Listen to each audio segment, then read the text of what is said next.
Number 1, ang nanguna ang pinaka-winner na Miriam Defensor Santiago quote is the quote about death threats.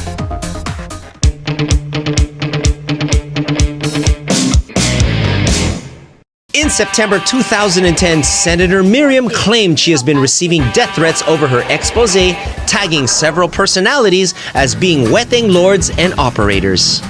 I have no fear. I eat death threats for breakfast. Hit me with death threats. I love them. They add spice to my life. Inamin niya na marami siyang death threats. So kumbaga nakasanayan na niya. Death threats for breakfast, ibig sabihin yan pagkagising pa niya sa umaga, ay yun na kaagad ang humaharap sa kanya. I was already hoping with all my heart that God would strike me dead. For me, yan yung statement niya na pinaka-paborito ko kasi sinasabuhay ko na pag nakatanggap ako ng death threat,